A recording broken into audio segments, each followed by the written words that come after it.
Hello, back. everybody. I've got a tea. Rob's so kind. He was like, I noticed you'd finished your tea, Peach. We won't film yet. Get another tea. I was like, thanks, Rob. Thanks, Rob. What? Oh, you stole the mug. I stole the mug. I saw that someone on one of your recent Twitter posts, Louise, you posted something. And someone... It was my Ariel, and then they made an infomercial that says Ariel says it's hard to be a man in the hobby. I was like, God fucking damn it. God damn it. So hello everyone, welcome. It's very exciting to see everybody. We actually have had a week off. It's been a weird one. It's been not good. Not good. But first of all, can we all say a big happy birthday to Mr. Rob? Let's not do that. Mr. Robert Symes. Big happy birthday to Mr. Robert Symes. It's not on. Oh, you ruined it. How was that my fault that you didn't turn it on? Set phases. There you go. To fun. That's right. Set faces to fun. It's time to do the jugs. Time to do the jugs. It was Rob's birthday. Happy birthday, Rob. Happy birthday. Last week. Thank you very much. And then, it was super cool. I had COVID. Because you were supposed to be going to the States, weren't you? And then I made a mistake and came here a week early because I was an idiot. Oh yeah, we were like, so sorry. Last week was a disaster. You were like, I'm here. And I'm like, oh no. I'm in bed and I should be in Canada. So this is double bad. It was not good. So yeah, Rob, you woke up the day before. You woke up from a nap. I'd been ill for the week. Yeah, the day before you were supposed to go to Canada. He tried to have a mint. Oh. And he was like, Because it was my birthday. So it was like, everyone has a mint on a birthday. I was going to have a mint chocolate because Louise bought me some mint chocolates. And I was like, I'll have a mint It's his chocolate for my favourite. birthday. I've already had a nap and I never nap. Sorry, did you say mint chocolate's your favourite? Yeah. I knew I liked you. "Oh, It's the best. it It's is. the best. Mint Do you know you chocolate's can really get good. Terry's chocolate oranges mint as well? No. Yes. Is it orange and mint? There's a mint one now. No, but is it mint and orange? No, it's just mint. Ah, good. Just mint. Yeah, that would So be good. M&S do the best like mint chocolate creams. I will get some for next time we're recording. I'll get some for Saturday. For Saturday. Have you ever had poverty like mint chocolate? What? Oh, as in like... You just brush your teeth and then eat a chocolate bar. It's pretty good. That's really upsetting, actually. mint chocolate. You have toothpaste? I know, right? Fancy. Brush your teeth and eat a Freddo. We use fish paste. Oh, that's really gross. That's grim. But yeah, Rob, you got ill. Yeah. I did get ill. Tell us more about that because that's all we've done this week. So stretch it out. Well, actually, Oh, I've got loads to talk about. well, Peter's got to loads. decompress. I was actually going to jump off with. It was my birthday, which was cool. But I basically, and I was meant to be in Canada, so I apologise to all the Squarebase crew because I was meant to be at the It was Toronto sad. event. You were really bummed out. Yeah, see that, yeah. Val, so I do an old world show with my friend Val, and me and him have known each other for years, and that show's become super important to me, not just because I'm really excited about Warhammer Fantasy Battles and its people love return, and people do love it, and it's super popular, which is great, but also I really appreciate my relationship with Val, and I've said to him before, because we've talked about having people on and interviewing people, and I've been like, no, I want to do this with you. I want this to be our journey in the old world. I don't want it to be we have a bunch of people on or we do a bunch of other stuff. It's just what do you and me think about, and he's run an old world event this weekend in Canada. Val's really cool. Which is cool. Yeah, he's done 60 people running an event. And that's crazy, right? Yeah. He's done 60. He's done 60 people. Does that mean he's killed them or he's had sex with them? Jesus Christ, Val. What's Val short for? Is it like Valador? Val Heffelfinger. He uses a fake internet Val name. Heffelfinger. It's a great name. That is a great name. That's a great It's a name, great right? That sounds like he went name. onto an auto generation for elf names. Val Heffelfinger. Val Heffelfinger. It's a bit like, what's that thing that Galadriel always says? Celebrimbo. Celebrimbro. Val Heffelfinger. Val Heffelfinger. Celebrimbro. You did that so well. Yeah, so well. Yeah, so Anyway, it was yes. disappointing to not to get spend time with with him specifically and his family. Especially after you planned it for so Yeah, long. especially after I planned it for ages, kind of my birthday treat. So that was a bit disappointing. So it's like a double kick in the dick. I was like, it's my birthday. I also have to cancel going away tomorrow. Everything was just garbage. I had to send Peach all the way back to Spondon. Yeah. The next day, Peach was I was with my stick with a little red bag on it. I was Oh no! Your little boots with holes in them. Yeah. Back to the smelting mines just in weeping Germany. as he went. Yeah, that was sad. So yeah, I had a week. I had to have almost a week and a half off. Rob doesn't take time off. No. I want to make this really, really clear that I have been mad with Rob before because when Rob gets sick, he's like, I'll just go to work and I'll have 12 smoothies a day. Like, 3. Times 12 would be over the top. It's like, and he never takes time to rest because I'm like, the thing that'll help you get back to work quicker is actually sleeping and taking time off and letting your body rest. And he's like, I literally cannot. I have things to do. So Rob actually took time off this time, and I'm really proud of him. Yeah, I think that's the thing I actually wanted to bring up before we went any further. Actually, like if that's cool with you, like, I don't know. Like, sorry to everyone listening because this is a bit like shop talk. Not. A lot of people don't need to learn this. I think. Yeah, I agree. What? That it's good and okay to take time off. No, I was going to talk about the anxiety of being self-employed. That's huge. Yeah, that's huge, right? Like, because taking a week off, because I'm at YouTube videos, and yes, I do a bunch of other stuff, but like at my heart, I feel like I'm a Twitch streamer. That's like my main thing. Sorry, Louise. Red flag, big red flag. But the numbers are, if you take even a week off, like you sometimes can lose half of your audience. Yeah. And so that's anxiety inducing. Like when I don't put a video out on a day, like, or I'm sick. Like Louise has been sick also for a week, which you won't mention. So Louise has been also sick. I can say it. I've not been as sick as you, but I've still not been very well. No. Like it's anxiety inducing, right? Like I hate it. I hate it so much. How do you both feel about it? Hate it. I've had a non-starter week this week, and I planned to do a video, and I'm not going to get that. I let my patrons know. I was like, I don't think I'm going to get a video done this week. I've got a poorly child, and I'm trying to learn 3D printing for a video, and I'm struggling with all of those things. So I'm going to try and stitch together. A few people suggested doing a compilation anyway of my Sharp stuff. Yeah, so, you've been planning that for ages. I know, That's a great video. On top of all the other editing to then edit that. So I was like, well, you know what? In the next couple of evenings, I'll just try and stitch something together and get rid of the endings of some and the beginnings of others, and then make it as like one big episode. It's just like a compilation and stuff.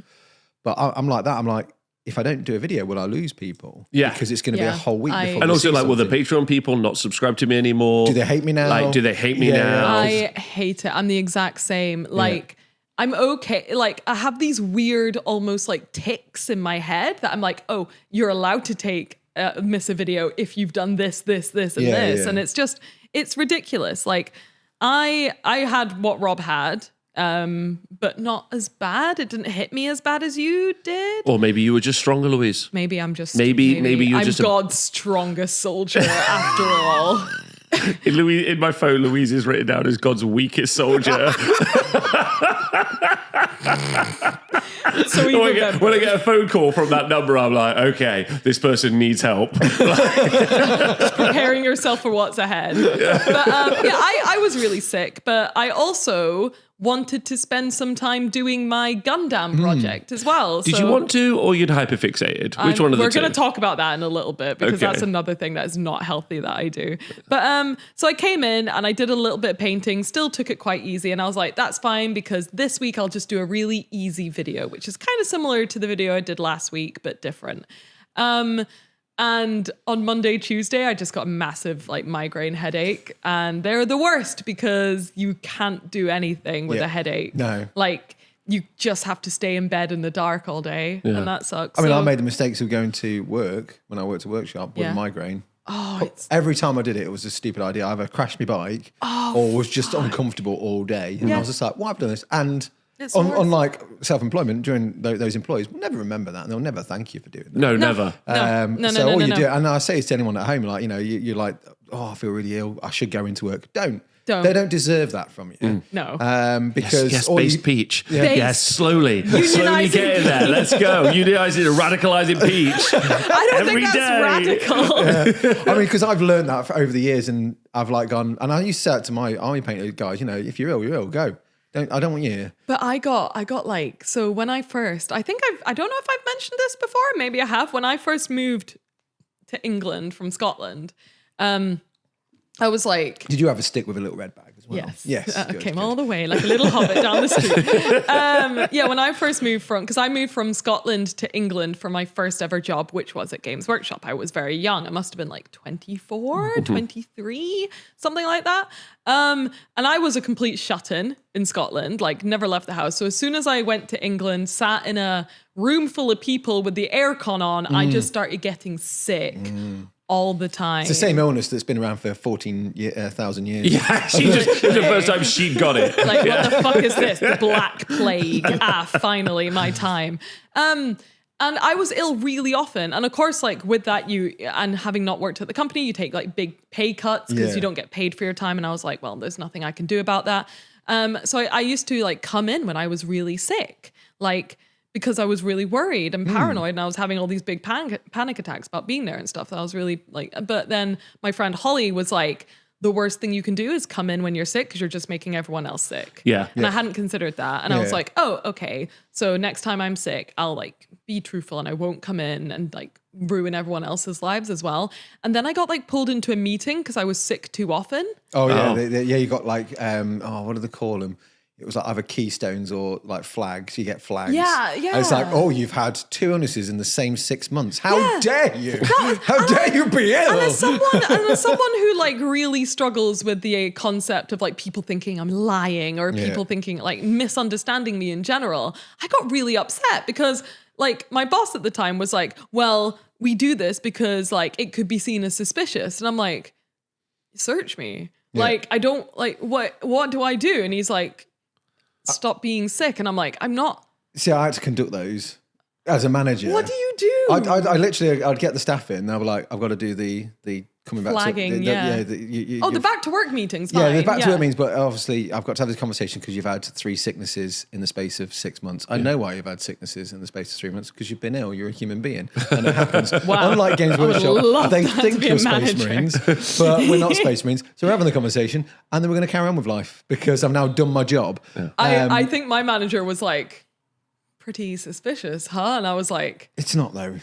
I didn't know what to say. I was like, how do I unsuspicious this? And he's like, well, imagine if Gary, for example, was to take every Monday off a month after he gets sloshed at the weekend. And I'm like, but I don't. Yeah. Like, it's like a regular time. I didn't. Yeah. So it is nice working for yourself because you don't have to do stuff like that. But at the same time, like just another also adult being like, I can't believe you were sick. Account for yourself is it's basically outrageous. So we're the ones accounting for that now, aren't we? That's what I mean. Worse. Now it's worse. I was talking to my friend Victor. Shout out to Victor. Hey, Victor. We love Victor. My phone thinks you're Victor, by the way. Oh. Yeah. So Victor is one of the art team people in Forge World. Does he have hair like this? Kind of, actually. So, reveal. Everyone check out, just skip back 5 seconds. Top moment in video. I felt so uncomfortable with last week's video on YouTube. Rob finally found out what it feels like to be objectified on the internet. The Juggz crew were like thirsty. We're saying some rude things. They are quenched. Yeah, and then they also they are quenched. And also underneath all of it was like the inherent statement that they were like, I always thought Rob was a bit fugly. Yeah. Like, do you know what I mean? They're like, they thought you were bold. They're like, oh, at least and being bald is fine. Yeah, but exactly. That's the other thing. It's really not. I'm going to be bald in like 2 years. I swear to God. I was like, they were like, I thought he was bald under that, and I was like, and if I was, that would be fine. Rob, do you want the mug? Yeah, is it hard to be now? Should we make it an extremely handsome man in the hobby, an extremely classically handsome man? That's not true. I mean, it's a hair does not make a difference. Oh my God, shut up. Okay. Are you aware of the phenomenon that was Legolas? The hair makes a difference. The hair did not make a difference. Yes, it does. Legolas. No one was fussed about Pirates of the Caribbean.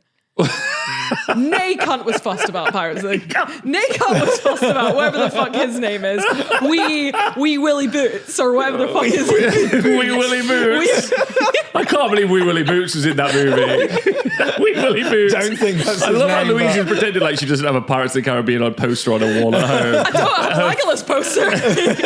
That's in the wardrobe. Yeah, that's what that is. Wee Willie Boots. Fuck him. So being ill is anxiety inducing, it's right? so much worse when you work for yourself. Yeah, I was saying, my phone thinks you're Victor, which is funny because it'll be like memories of you and Rob, and then suddenly Victor will be there, and I'm like, what the fuck? But I was saying, because he's like, oh, it seems like we miss you, but it seems like things are going really well, and I'm like, they are, but it's just like extra scary all the time. Thing I've been fine as well. It's like there's people that I know and want to hang out with, but then you can't all the time because you've got to get some stuff done. 100%. And I do think, and I'm not saying I'm not telling everyone with the same brush, but I do worry sometimes that people think I'm just sitting at home playing with myself. And I'm like, I'm not. I do think that. What about me? I've seen your schedule, Peachy. I do. 9 to 5, diddling. Diddling. Quick, do some work 5 minutes before Liz gets home. Straight diddling. I'm mad at diddling. I don't want to hear that ever again. Wee Willy Boo. Yeah, Wee Willy Boo's diddling. Diddling away on the ship. Yeah. I mean, you have literally made several solo play videos. I have, yes. Yeah, Peachy. Like, Yeah. there's very much physical I like playing evidence. myself. I honestly feel like you've get done it. that on purpose for the joke. I do get it. literally What sit did at you home, say? play with myself. I didn't get it, but now I get it. Now I understand. You were saying to Victor? Oh, yeah. No, I was just saying, like, it's just a bit scarier working for yourself because for me, I think it's really good for me because I do need a lot of alone time. And I think me working in an office was really, really difficult. I think I didn't know that for a very long time. But I think as soon as I left, I was like, oh, shit, I really needed this quiet time. I really need this time where I can work from home. Like, COVID was a horrible time for everyone, but I really realized, I think during that time, that I really enjoyed working from home.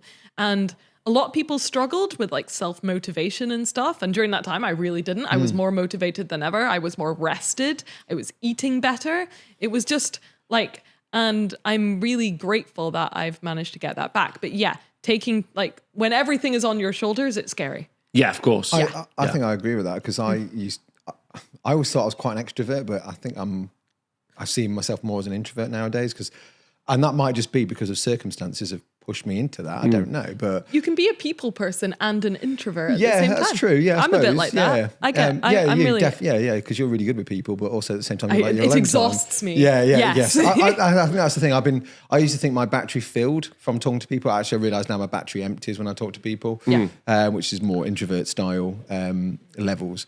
But I definitely thought I worried that I wouldn't be able to motivate myself because there's no leader around to like look over my shoulder and I find myself more motivated. Turns out You crazy. you're a good leader. Yeah, well, You are a good leader, leader. Pete, but also Liz is at home. Yes, and yes. Sorry, Liz. That's we if don't I mean do that. really well. Shout out to Liz.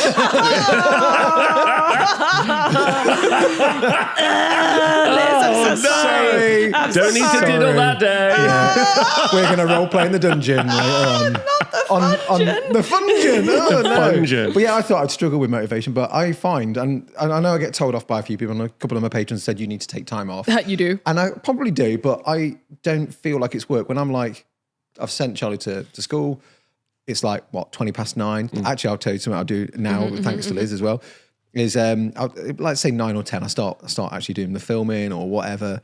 And I could be like still doing like editing and like other stuff till like 3 a.m. Yeah, but I'm that's- okay with that. And then I know I've got to be up at 7 to get Charlie ready for school and stuff like that. It's probably not good for me. It's not enough sleep, Peachy. It's not enough sleep. That's not enough But you sleep. are also a dad. Like parents like don't generally get enough sleep, do they? And Used to I it. learned.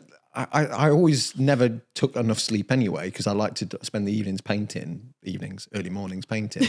And then when Charlie was born, I just slipped into that quite well because me and Liz used to do shifts. So I'd do like, That's nice. I'd probably go to bed about 5 a.m. and then I'd be up about 9 so I can then get ready for work and then go to work. So I was used to start work about an hour early because I was at Warmer TV then when Charlie was born and they didn't mind that. And then I was kind of refreshed.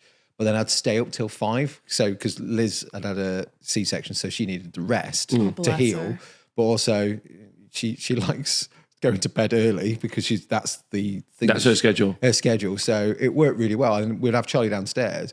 But I was so prepared for that. And after that, it's not really bothered me. So I'm kind of used to those kind of patterns. But I do find it takes longer to heal. So I should go to bed. You should go to bed. Please go You to should bed. go to bed. Mark. Should go Definitely. to bed But yeah, more. like working for yourself is like yeah. So being sick for a week and it was funny because I was like on one of the days I was like I was anxious for a couple of days and on one of the days I was like no, I'm sick. Yeah, because Rob was like, worked- "Oh, do you think I'm sick? Do you think I'm really sick?" And then one day he was like, "No." He realized that he couldn't bluff his way out of it. Yeah. And also, I didn't want to travel and make other people sick. I didn't want to go to an event and make other people sick. So, like, there was also like how I was feeling, and there was also like, what's my impact on other people going to be? Yeah, like, which is super boring, but like the right thing to do.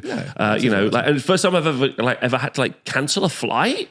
Like, that's such like an adult thing to do, right? Like, do you get your money back for that? You in that situation, they give you credit for a year, Which is pretty cool. but you'll have to like repay a booking fee. Okay, but which is kind of okay, I guess. So like, it's not as bad as I would have thought it was, and that was like only like 18 hours before I was meant to fly. Yeah, so literally. actually pretty good. So yeah, I've had a week off. It doesn't mean I haven't done anything though. If we're starting with me, Yeah. What have you been doing? so like I've been back since Monday because we record on Thursdays. So I've been back since Monday. I've been able to make a bunch of videos, which is cool.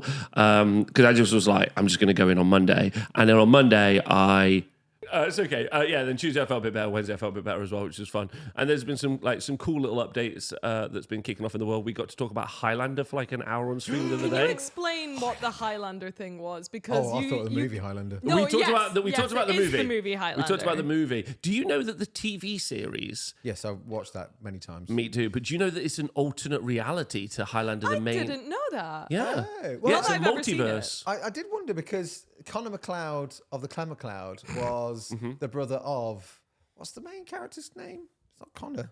What is he called in Highlander? In Highlander, the TV series. No, the movie. Oh, he's not. He's not Connor MacLeod. He's Whatever he is. yeah, but his brother. Yeah. And it's like, but if you're immortal and he's the only one, how are you still here? So it's an alternate universe because you know There you go. in Highlander 1 where he gets to the fight where he becomes the one. Yeah. Right? In the TV series, it was he never became the one. Oh, that's kind of cool. And it's like, and then it's a continuation. Interestingly, Highlander the TV series is not kind of cool. Oh. I've never seen it. It's Bad. not great. It's dated. It is dated. Yeah. But I watched it a lot then, when I was then we younger. went on to like Highlander 2. Anyway, the reason this all came up is because I talked about the Highlander format in gaming. What, the one?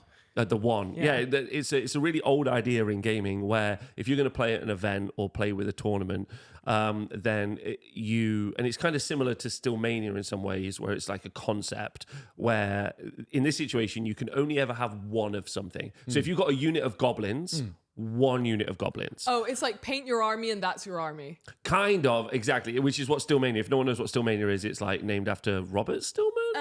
Phil Stillman? Yes, yeah, Nigel It's not- Stillman. it's Nigel Stillman. Nigel Stillman, yeah. Where he's like, only ever paint one army, build one army, varnish it. Varnish it 8 times and Yeah. like Never use another army, never. Like, and I was like, is name this- every single minute. It's a cute little thing. I Yeah. like Stillmania. I think it's sweet. It's but pretty funny, but also like, you know. You don't have to do it. Yeah, no, It's never. not a great business practice. Yeah, it's a terrible business practice. Oh yeah, because he's like, literally, imagine if Games Workshop nowadays was like, okay guys, we got this new thing, you're only going to buy one army forever. And just use that. Yeah, no extra models. Once you've painted it, you're done. You don't need them. Yeah, also Stillmania is like, don't I'm need like, them. what if I want to buy a new one, Nige? You got Yeah. it.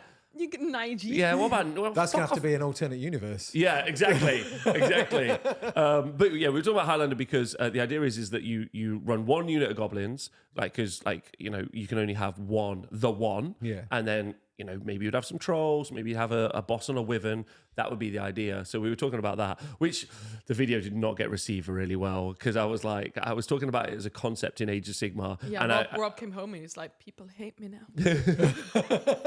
I did like because a couple of times now I've been making these like fun pros and cons videos where I've been like, okay, there's this thing that's going on. Yeah. I was like, and I have my opinion, but I kind of want to like just give everyone like all the info. Yeah. So I'm like, Highlander, if we were to run an event or if it was to be the standard that you could only run one unit of each type of unit. Yeah, like, you know, what are the pros and cons? You know, like pros, you get to collect loads of different models. Yeah, Like, yeah. you know, cons. Yeah, that's true. Like you get a good variation in your army and stuff like that if there's only one squad of everything. Exactly. Yeah, like a bunch of pros, and then in the con section, I just put Rob is ruining Age of Sigmar. I was like, a classic. That's fair. Yeah, a classic Yeah. take. Yeah. What classic. if you're wrong and we hate you? Yeah. Like Yeah. So I've just been making a bunch of videos, which is cool. It's nice to be back on the grind Grindstone, which I've really enjoyed. Like the anxiety's kind of gone away. Also, we celebrated the Honest Wargamer's 7th birthday yesterday. Wow. Which is cool. Holy So we're smokes. 7 Happy years. double birth. Because you've been doing it for a year and a half, Louise? Yeah, nearly 2 years. Oh. It'll be 2 years like next year. Okay, Yeah, that's beginning of not next nearly. year. Yeah, probably more And like then a year Peach, and a you're half. at, how long do you know? 7 months in so far. That's fantastic. Yeah. You're doing Almost great. a baby. I've got a plan. Okay. It's not going to work, but it's a hopeful plan. 7 months and you've already had your own con. I know. Come how on, weird that's is that? amazing. How weird is that? That's actually wild. I'm on nearly 38,000 subscribers. I'm hoping. 40. Fuck off. I'm hoping to get to 40k for Christmas. That's cool. We can get you hoping to 4K get for Christmas. Everybody get Peach. And if I do 40k Let's for go, Christmas, let's then go. I'll do that Napoleonic 40k thing because I Great lost idea. my drive on that early days because I'd started playing loads of stuff and I was just like, oh my god, I'm a bit tired of this now. And there was loads of other cool stuff to check out because I was quite focused on Citadel and Games Workshop when I first started the channel, and then I got excited by all the other games in the world.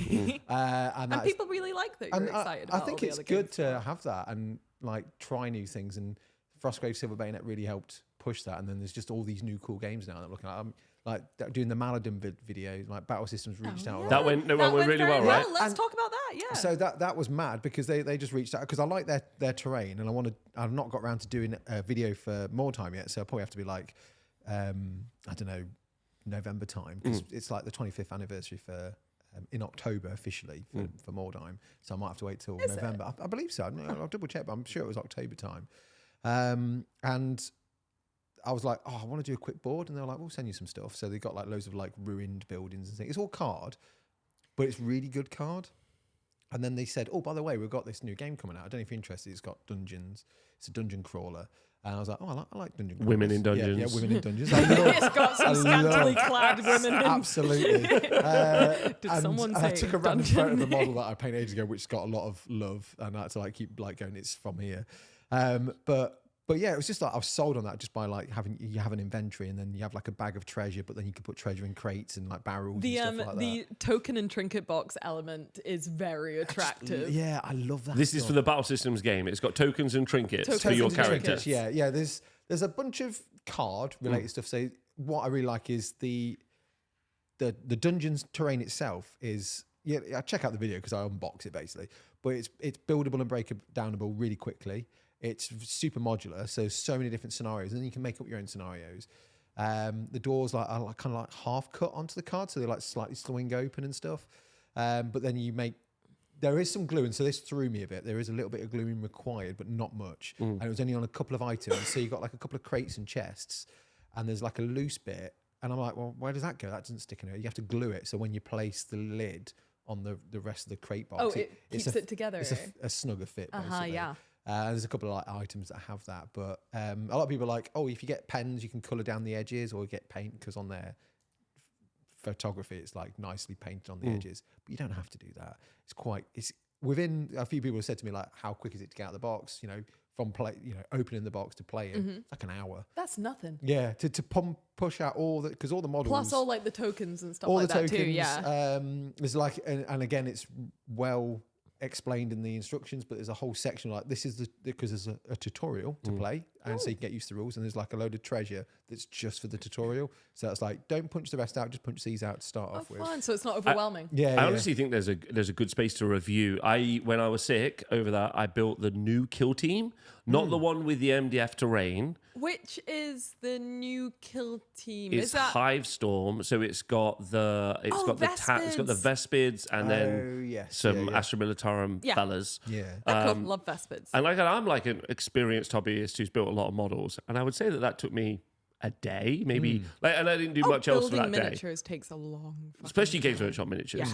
Yeah. Like I built 2 boxes of Shatterpoint in about 35 minutes, 40 minutes, and it took me a good 2-3 hours for the Vespids. Yeah. Or maybe 2 hours for the Vespids and 2 hours for the others, and the train was also a bunch of time. Yeah. And I think there's genuinely a really good I was thinking about this the other day, you see a box, because that box is a self-contained 2-player box, which is cool. Yeah. Very much like the Battle Systems one. And you kind of want a really simple star system, don't you? Yeah. Where it's just ease to produce. Yeah. That one would probably be a 2, and then like difficulty of the rules and something else. But the thing is, the Games Workshop ones, products especially, they don't stick around long enough for those reviews to be worth anything. Yes, yeah. They're just... It's out and it's gone. And I've always described them as like firework salesmen. Like firework shops are so. It's a vape shop all the other times of the year. Then for like 2 months, it's like get them.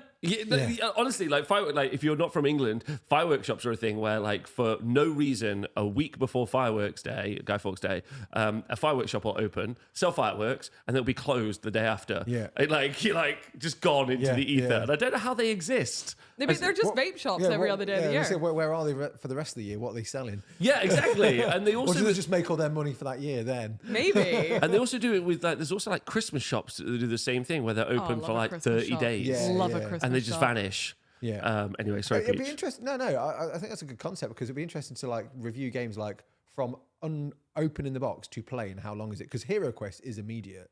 Oh, okay. Hero Quest, everything is like all the furniture is like molded plastic. The cards are already punched out. They're in a nice little sleeve. All the figures are there. All the dice are there. The only thing you need to do is like take out the board, open it, and then begin your first adventure. So from opening the box, you are playing straight away. Yeah, the miniatures aren't like... I don't know if any of the Hero Quest miniatures required any assembly. There's zero assembly. Yeah. The only assembly, and it's still my biggest bugbear of the Avalon Hill stuff, is the old Hero Quest. You used to get some rats and skulls, and you used to have like little pegs, and you can stick them on whatever scenery that you want, because there used to be some holes on the top of the scenery. Cute. And someone snidely in the comments of like some video I did a while back was like, yeah, but you can glue them on. I'm like, yeah, I know you can glue them on. The option is there. But you also, some people might not have the glue. And secondly, when you do glue them on, they have a special molded zone in the box because they've got trays that they will no longer fit in now. Oh, yes, you can't. True, yeah, because they've got like glue on them now. Stupid. Is what so you're wrong and you're stupid. Yeah, and I hate you now. And I hate you. Yeah. You should go away. Go away with your stupid opinions. And I'm going to Jane Silent Bob you and find out where you live and punch you in the head. I wish I could. Can I ask, like, because this kind of happened whilst you were like in your bed on your deathbed, but like the MDF, Games Workshop recently announced a box set. Because I want to talk about that, because I'm sure you've heard people talk about this more. Are people mad? Are they happy about it? I guess I don't want to like flip the question around on you, but like... what do I think of it? Yeah, I mean, like, so for people who aren't aware, they're releasing a new Kill Team game where it's apparently it's meant to be like £65 in England, where it will be two Space Marine squad, which is the old Space Marine heroes, that they kind of did. That were in like the blind bag. They're the blind bag characters, aren't they? The blind bag characters. Oh, and then, yes. And also, the Nurgle one, which was selling on the Death eBay Guard one, for a lot of money. Exactly. Yeah, which is cool. They're lovely miniatures. In a box with MDF terrain. Yeah. And I have some thoughts about that, but like, what do you two think about that? Honestly, I think my main thing is like, I'm surprised that they've done that. I would never have expected like Games Workshop to ever release MDF terrain. This is a great question. This is a really great point, and I want to bury down why do you think? Why do I think Why do you think they would never release MDF terrain? Because like, I don't know, it always seemed like the alternative to Games Workshop terrain. Like I don't think it's in-house, is it? The MDF terrain is not produced in-house. It'll be but I don't know why. It's because they've not really done it before, and like, I guess with Warhammer 40k, especially things like Kill Team, it's always been like, Warhammer's a luxury product, right? Perfect. And it's like very, I don't know, expensive for a reason. Correct. I'm not, but I don't know if I'm mad at it. I think a lot of people will be really happy with having MDF terrain that they can literally just pop out and play a game with. Depends if you have to paint it as well, because there's a company which I've come across. I need to find the name. They're doing a Kickstarter. Who's doing a Kickstarter? They're doing the pre-painted MDF stuff. They've been around for a little while. They've just done some World War II stuff for Bolt Action, which looks really, really good. And my mate Steve got some, and it's all there. It's all printed, and it looks from a distance, looks like it's a fully painted building and stuff like that. So my thing with the workshop thing, one, I need to see the price, but because they're doing it not in-house, they're going to have to make markup on what they're paying for. So therefore, you're paying more for MDF scenery where you can buy cheaper from anywhere else, which are probably just as good, if not better. That's probably going to be printed and maybe better formed or easy to assemble, because sometimes when people start MDF, they make it convoluted and complicated. Because I've seen a few companies, Sarissa are really good, Foreground, before they changed and no longer existed, and then kind of back again. They're really good ones that you can just build quite quickly. Whereas there's some terrain out there, MDF, it's like you need a degree in architecture. It's no less complicated than actually building like the old scenery Forge World kits. Yes. They're like, here's some resin, good luck. Have fun. Yeah, I think a couple of points. I've tried to rifle through them because I don't want to talk too much. I like it when you I talk. think Louise's point is absolutely right. Like, the decision to use MDF terrain is actually like converse to their statement that they've almost kind of always made with their products, in that plastic is best. Yes, yeah. Therefore, we will only sell you plastic or resin, because we are the best. Yeah. We only make the best. We're forward thinking, right? We're the best. So then when they go, right, okay, yeah, but we're going to give you an affordable. I think an affordable option for people to play is great. I would like to start with that. And like less of a barrier to entry as well. That's my other point, is that like you can just play it and it looks good. It doesn't look good.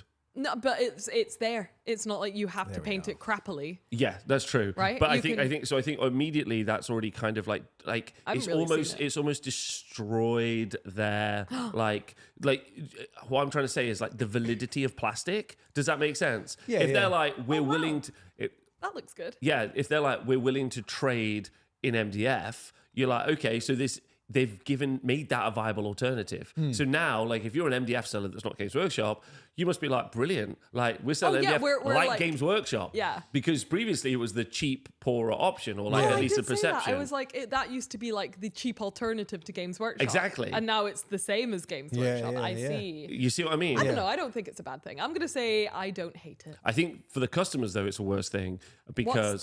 What's the reaction been? The reaction has been like mixed. I think some people are excited, some people are not. Like, it depends. Yeah. But like all the people that bought a box of Underworlds and never played it, and Heresy and never played it, are also going to buy this box of Kill Team and never play it. So that's the same crowd. It doesn't matter what you make for them.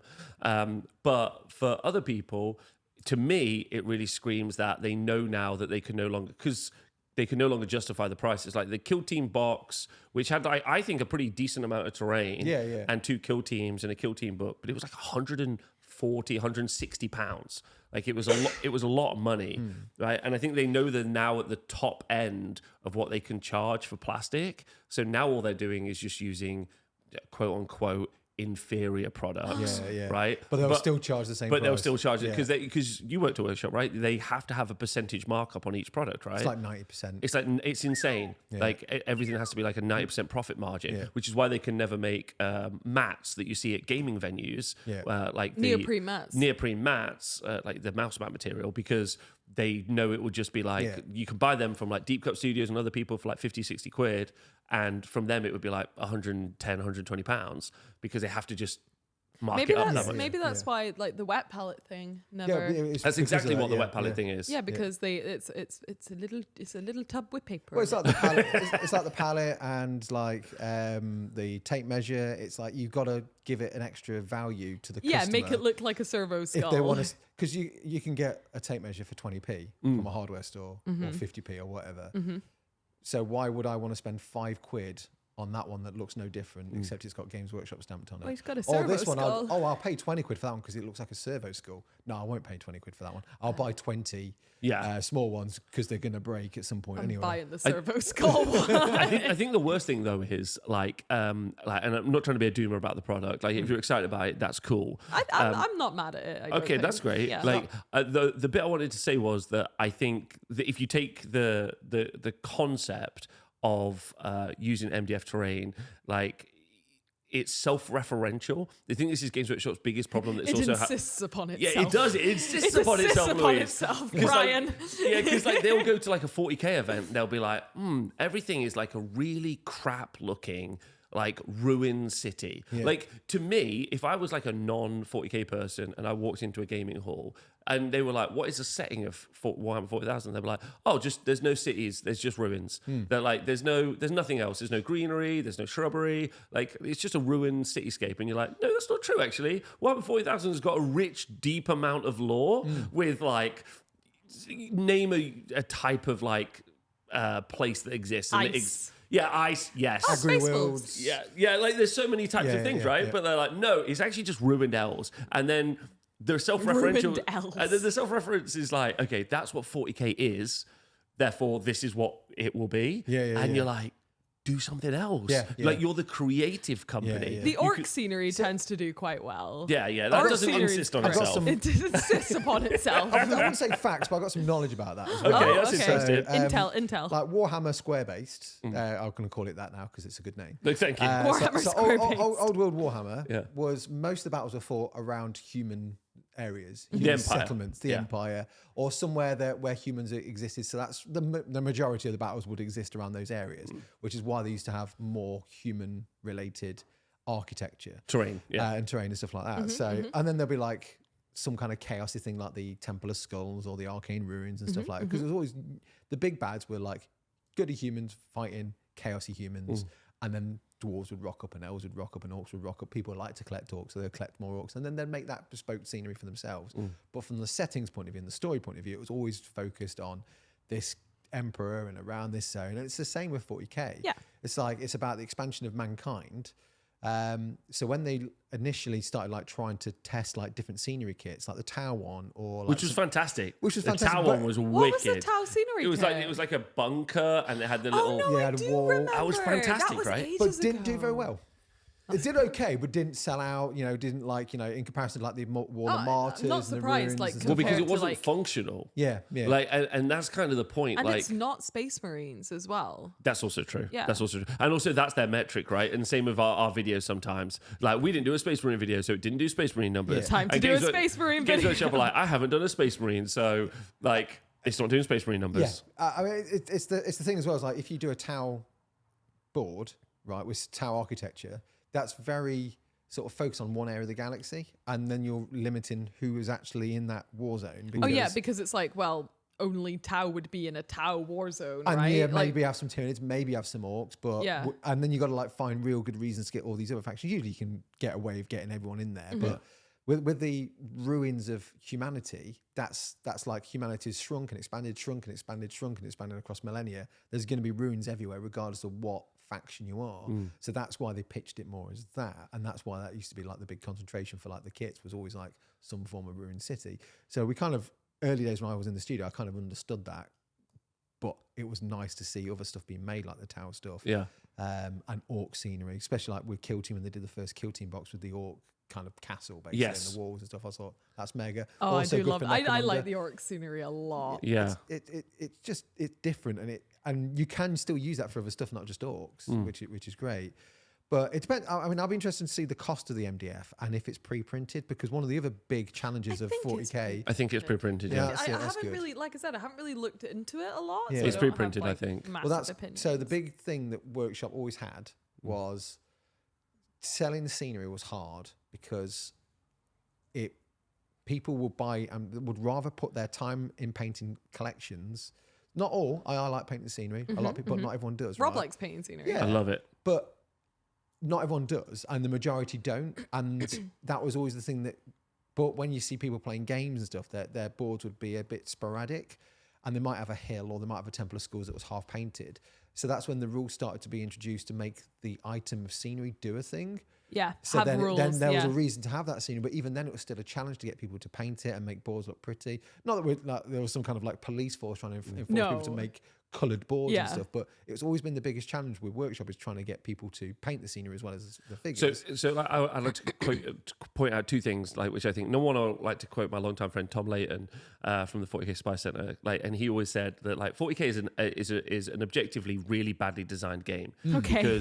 Because in order to play it, you have to have an outrageous amount of terrain. Yeah. And when you do go and look at a game of 40k, it is just a board full of elves. Yeah, Right? yeah. You know, and he's like, and they're like, well, we need this, otherwise you'll just shoot someone off the board. And he's like, what if you design a game that doesn't do that? Like, what if you design a game that doesn't have That mechanic. That mechanic to just murder someone in a turn? They're like, well, then it wouldn't be very 40k. And I'm like, well, you're really arguing in circles, I think. When we had James Hewitt on, when Yeah. I chatted to him in a previous podcast, he basically said that 40k rules and mechanic to sell miniatures.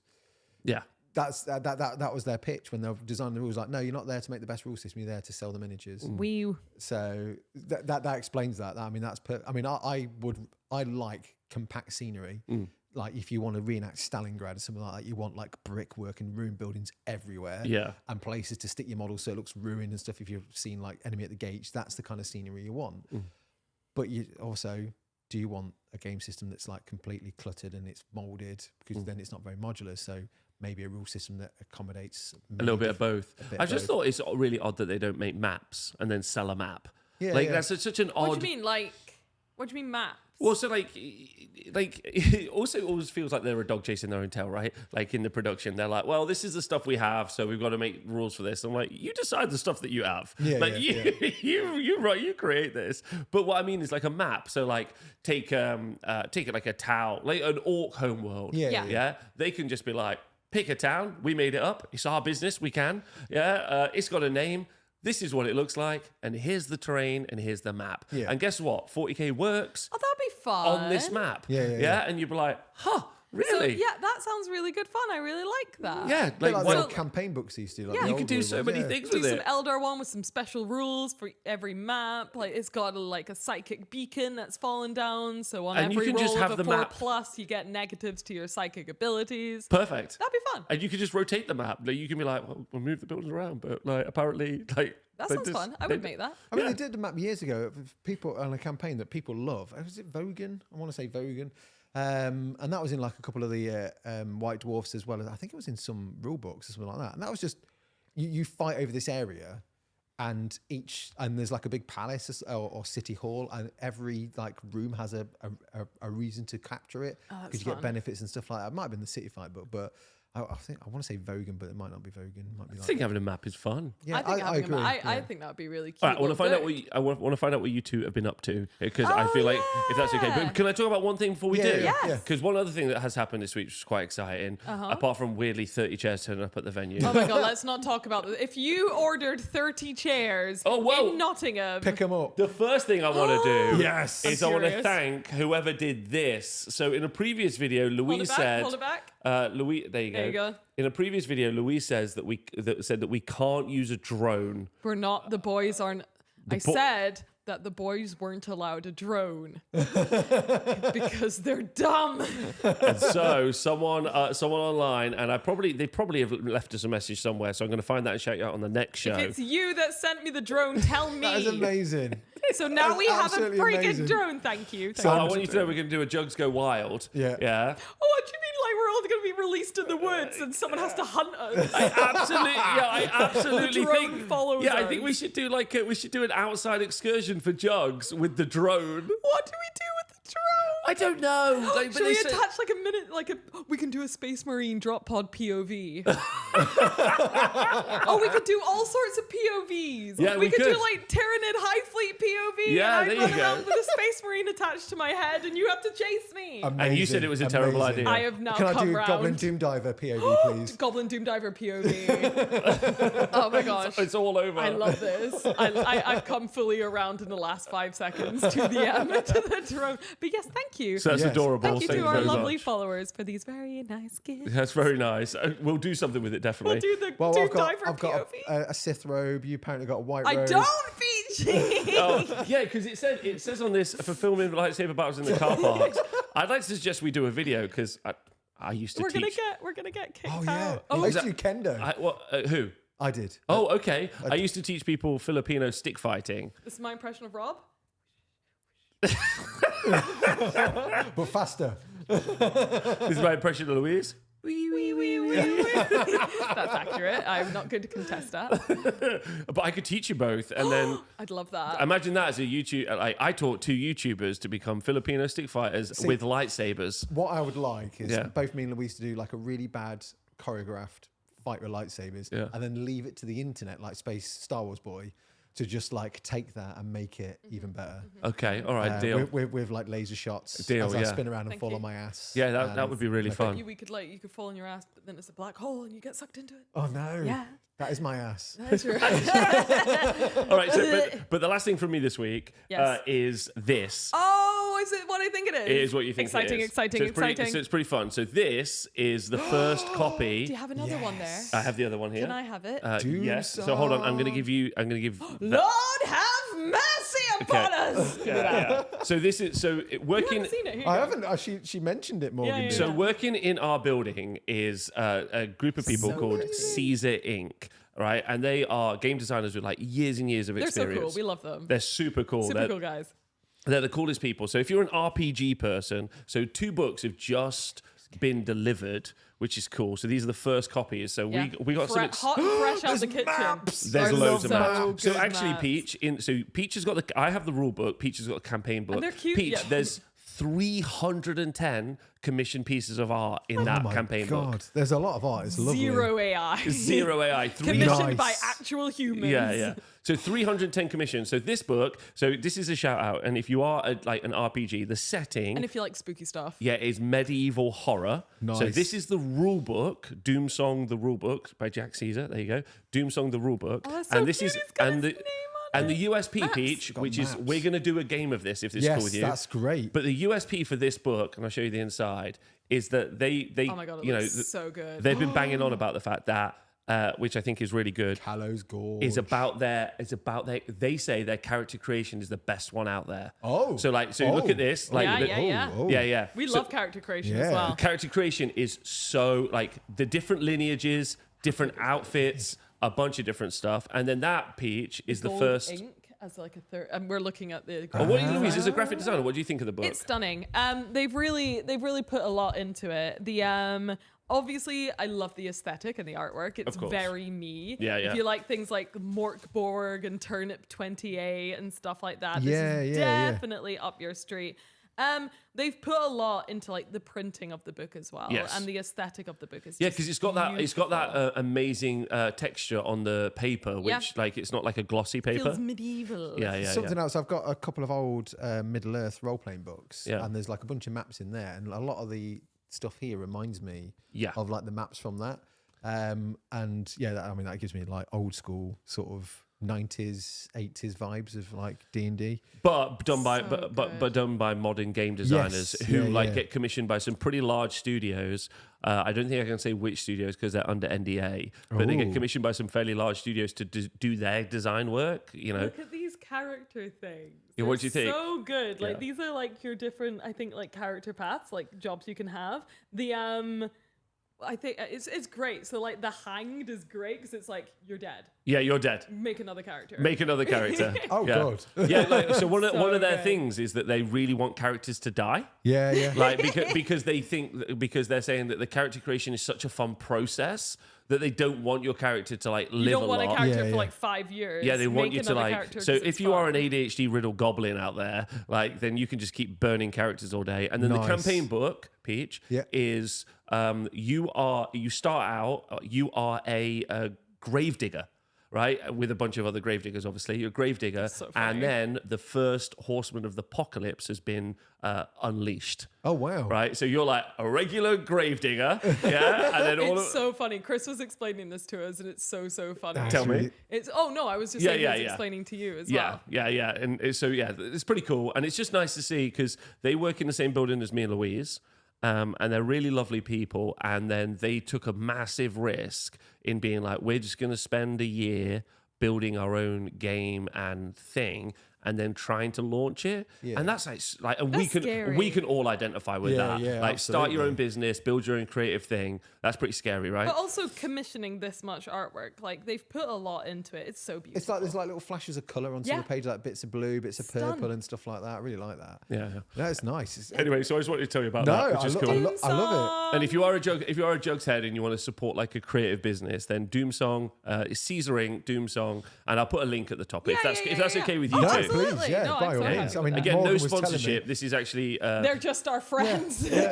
and honestly, like as I understand it, everyone's response to it has been like electric. I'm yeah. a big fan of that style of like pen and ink anyway. So just Oh, seeing it's that so as like cool. yeah. in a role play Yeah, format is huge really, really fan. nice. Louise, what are you doing up to? Dying. Dying as well. Dying. Everyone's dying. Have you been dying or you been hyperfixating? Okay, so little should column A, we little talk column- about that? Let's Let's talk about the fact that you have actually been sick, and even when you've been sick, you've been going into work Yeah, when you so shouldn't have been. I did remember how I was like, I'm furious at Rob because when he's sick, he goes into work. Well, You ignored all that advice. Look who's here. Look who's the not consequences listening. of my actions. Well. So I and you too, Peachy, I believe recently got invited by Bandai to join in with the Gundam Builders World Championship / Cup. It varies what they call it, I think. Would that make the people who like it bandits? Bandits. I think Tom's like been that. calling them bandits. Yeah. Bandix? Bandix? Okay, carry on. Bandudes? Bandudes? Bandutus? Anyway. But yeah, so... That's pretty amazing. You two got invited by like a massive company like Bandai to... It's a bit overwhelming, honestly, it is. But as someone who's been really enjoying building Gundams, like really enjoying it, we'll get into how much I'm enjoying it. But a lot. She's been researching so much. Not even researching. Well, PG, let me tell you, it's a fucking problem. It is. We're gonna get into this because it's a fucking problem, PG. So I've been like, fuck yeah, that's so cool. Yeah. But unfortunately, it's become what is known in the club as a hyperfixation. Oh. Are you aware? Oh, Peachy, it's going to be one of those things where you're like, tell me about this thing. And you're like, That's me. fuck, Yeah. that's me. So, I get these often. I've been ever since. No way. The lady that did an inverse pink horror gets hyperfixations. And Warhammer is one of them. Painting Warhammer is one of them. Yeah. But hyperfixations is when it gets bordering on a little unhealthy. Okay, yeah. So with this Gundam project, I just went like full into it. I'm like doing sketches, like refining those sketches, doing an idea that's simple and then being like, I'm going to make it even more difficult for myself. Trying to do things that aren't really like possible. So I needed Nathan to get his like sand belter out to like saw clippers in half and things like that. And then, but the which is all really well and good. But the problem is I physically cannot turn my brain off it. Yeah, she hasn't been able to go to sleep. I've not been sleeping for a week. Oh, Jesus, right, Yeah. okay, yeah. No, yeah. literally, like my brain is so busy with thoughts about this thing, and like every moment of the day I'm like, I'm gonna plan this, I'm gonna do this, I'm gonna paint it like this. I'm A gonna true artist. We're having breakfast and she's like, I'm going to change the pose. I was up at 3:00 and I thought, right, yeah, I know the perfect pose. I'm going to change the pose. And I'm I'm up like, at 3:00, I'm thinking about it. I'm going to go back to my tablet. I'm going to do a sketch, change the pose. And Rob's like, sleep? but we've also been able to like, manage that a little bit more because we have watched Inside Out 2 since. Have you seen it? I've seen Inside Out, and I've seen Inside Out So 2. Inside Out 2. It's really good. I've been busy catching up with Foundation, all right? Oh my God, we should talk about We're going that. to talk about that a bit. Yeah, so Inside Out 2, if no one has seen, Inside Out is where the emotions are physical people and they live inside someone's head and they go through various fun adventures. And Inside Out 2, the main character She hits puberty and she gets a bunch of new emotions. Oh, no. and the main character's anxiety. And what's so funny is for the first like 60% of the movie, where his anxiety is making like, you know, more and more insane Anxiety's decisions. taking over. Yeah, anxiety's taking over and he's like thinking through all these problems and everything's like the other emotions are like we're being pushed to the side. And the entire time Louise is like, this is exactly correct. Like I honestly didn't understand that anxiety was supposed to be the antagonist. Okay. Until they started like using like evil magic colors with her, and I was like, that's a bit fucking rude. Yeah. Like she's got this. She's the only bitch that knows how to handle things around here, honestly. Like, and then Rob was like, do you think the actions that anxiety is taking are problematic? And I'm like, absolutely not. She's got our girls back. Like, and then we learned that she didn't. And through the power of and then I Pixar, cried. we learned about our feelings. So now whenever I'm like, Rob, I'm a bit nervous about this, he's like, I remember a story about a young girl who had a hockey game in the morning. Because there's this scene where she doesn't go to sleep because she's so anxious about the hockey game that she's got the next day. Yeah. So whenever Louise is like, I keep thinking about this, I'm like, It reminds me of a story of this young girl who's trying to do Shut up. an important ice hockey game the next day, and he's like, "Oh, I'm being anxious." but hyperfixation's a real thing in this hobby. I'm like, I am anxious about it because there's a deadline and I want it to be really. But that's really not really good. what we're talking But about. That's not what we're talking about. No. So there's and it's something I want to talk about, but I also don't want to talk about because I know you saw my angry face there. Yeah. Because everybody, and their mums, and also me, wants to make a video which is like, why Warhammer is great for mental health, right?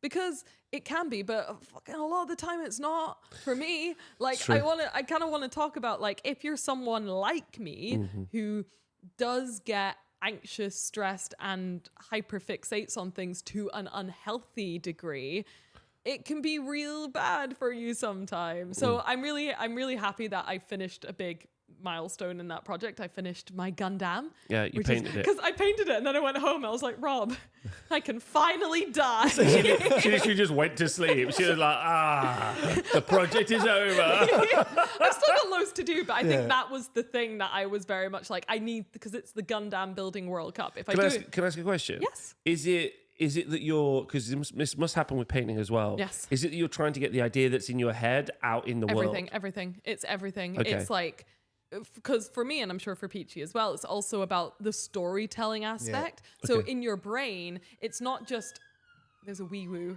Always is a wee woo. There's a wee woo Yeah, happening. yeah. It's not probably getting a diddler. It's Dither, mate. Dither. stop. Oh, Willy Wee Boots. It's not. The hyperfixation isn't even. I have to complete this. It has to be perfect. It's just the enjoyment of it also makes your brain race. Yeah. Right. Like it's just like. You can't. It's like getting a catchy song stuck in your head, right? You're not like I need to like finish this song. Although sometimes that helps. It's just catchy. It's just fun to sing it in your brain. It's just fun to think about the lyrics. It's fun to make up the little stories that go with it. And your brain gets kind of like weirdly like crack addicted to it. And that's what's happened with me. I've discovered something new that I've really enjoyed, and it's because of my brain and the way it's built.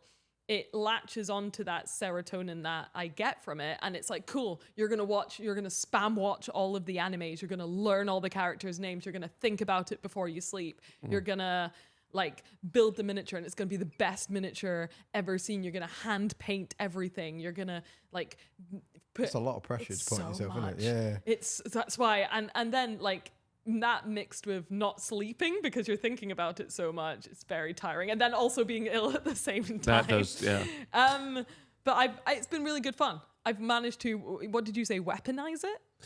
Yeah, I think it's kind of Weaponize my hyperfixation. Because Rob's like, you work for yourself. If you're tired, take a couple of hours extra to sleep. If you've been up all night thinking about it and stuff, that's fine. You can always work late. Yeah, like it's a really, like working for yourself is a good environment to at least have those obsessions, right? Oh yeah, if this was happening at Games Workshop, I'd be fucked. I was just at home, like, just wrapped up in a little duvet, like, I'm so sick. And then Louise is like, I'm staying till midnight. I'm like, wow, okay, you do what you need to do. Yeah. Like, I wanted to ask another question about if that's okay for both of you. Yeah. Like, because obviously there's that like really tired like idea of like the tortured artist, right? You know, like, but would you say that like a lot of the things that you've been able to be successful at is because of, you know, like a passion, but passion and obsession feel similar. Yeah. You know, in a lot definitely. of ways. What do you think about Because that? I don't know what it's like for anyone else. Okay, what do you think, Peach? Well, I'm going to hit on something that Louise just said, and which will relate to what you've just said as well. So I know what you're coming from. I've done that many times. Like take my Daughters of Cain Warcry board, right? Did it for a bit of fun. I got into like Warcry when I was at workshop, and I decided I'm going to make a temple. I painted the temple. That board with the tiny bookcase. With a tiny bookcase. Yes. But this is the thing, is that I started to hyperfixate. I made a map. I'm like, well, actually, I've done this board, which is just a bit of a ruin. But if I want the temple to feel real, then I've got to make annexes. Obviously. I've got to make hallways. Where does that hallway go? What's next? Where's the feasting room? Where? Because obviously they've got to eat. And what do they eat? Where do they eat? And you're doing it. What does that and look you're like? enjoying that process Absolutely, of like world building and thinking about it so much as well. Like that gives. But it starts to take over your life to the point Yes. that you're like, so I've done that, but now I know in the story I want Slanesh to come in, but there's all these catacombs and maybe they come from that way, maybe they come from that way.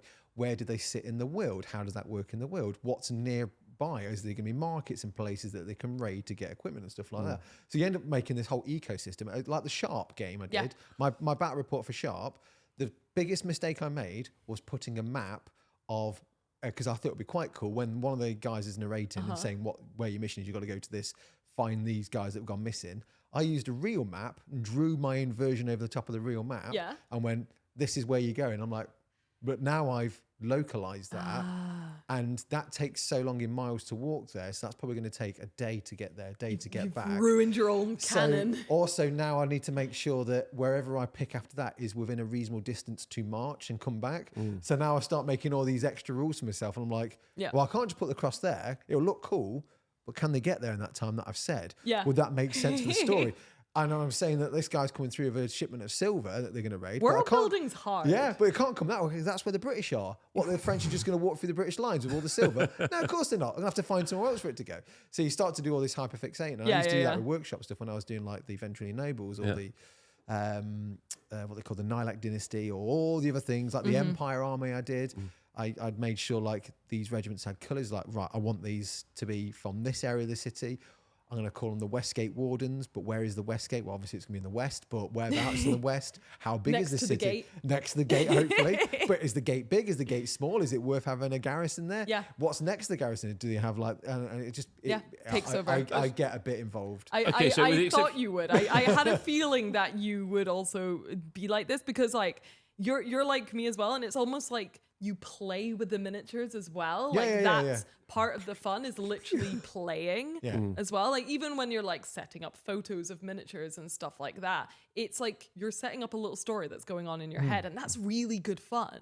Can I ask a question? Yes. Like, so with the exception of not sleeping though, and obviously Peach, maybe in your cases you did or you didn't. Like, Peach doesn't sleep anyway. We've established this. He's already running on like 2 hours a pop. True. So like he's like, normal. So I'm only 25.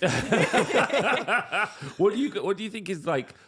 What is the constraint on you as a person that makes you think that the hyperfixation is unhealthy? Like, obviously you're not sleeping, so obviously we're already aware of that. It's overstimulating. It's overstimulating. Hugely overstimulating. Like it's exhausting. Painting's really, really tiring.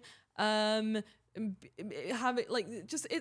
just really tiring. It's really, really tiring. Is there any like truth to the idea that because it's work, like you also have like in the back of your mind that it's also something you're meant to be doing that's like productive? So yes and no, but that doesn't really have anything to do with the hyperfixation. If anything, I felt unproductive doing that because whilst I'm aware that it's going to be a video and stuff like that, it's like I'm hesitant to like do longer video projects like that because I'm always like, oh, I have a 2-week schedule. I need to do something for 2 weeks. And a lot of the time there's not really room to do a 3-week painting project if you have a 2-week film schedule.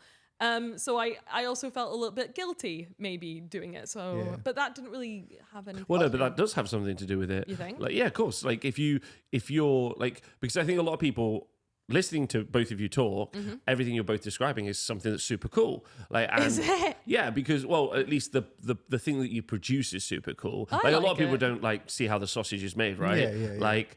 I don't want to see how the sausage is made.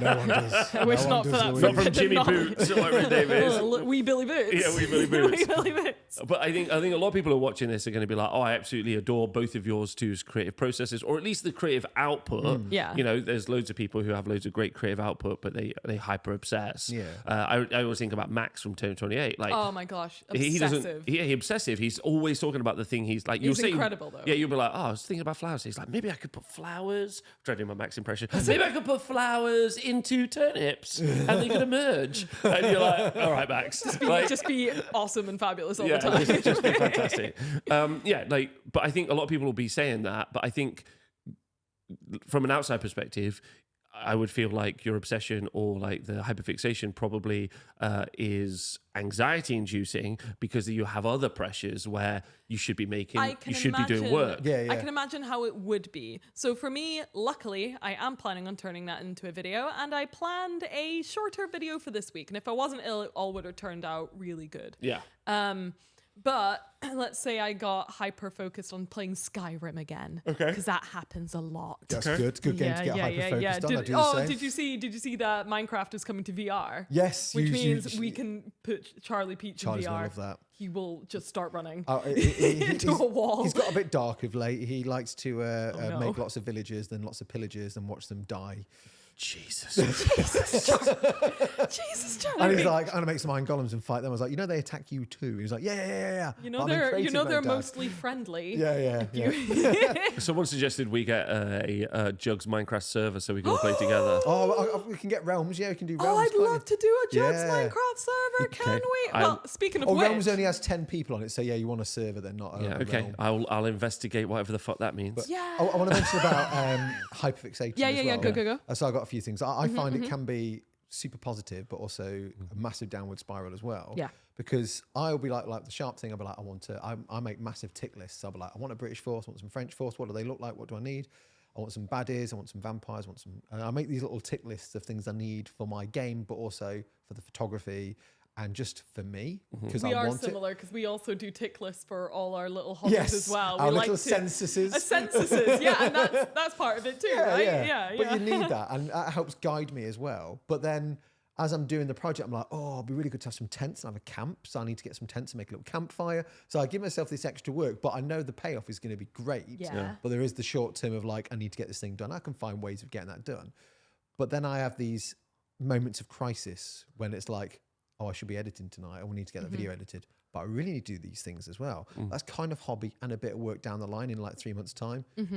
But I really should be doing editing. No, Peach, why don't you do this thing? Because it'd be nice. You've been editing the last 3 nights, so do this. So I end up having this little war myself and do fuck all. Yeah. Exactly what I've had, because I'm like, it's fine that you spend a week doing a bigger project because it's going to be really cool in a couple of months when you do the video, and then you can do a shorter video, and then it's just I don't even know if I was quick or fast or slow or if I wasted my time. It's really I end up putting confusing. Netflix on or something like that and start watching a TV series because I just can't decide what I'm going to do, and I end up making it even less productive for myself. It's a worse thing because I'm either not doing the thing that I could use later on and for a project, or the thing that I could edit now. I end up like doing neither of those things and just panicking and feeling stressed and guilty about both. And to talk about the mental health thing, it's not always good for it. I agree with that. Not. So I mean, I've talked to lots of servicemen and women, and they find like painting's really therapeutic.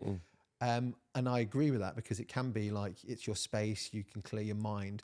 But sometimes the downside is you're in your mind, and then your mind starts going, certainly for me, I start playing over certain scenarios, start thinking about certain things that you end up start to overthink. And then that moment starts to not become therapeutic, but more of a negative to your mind, that you're just like, but then I said this thing and I should have said that.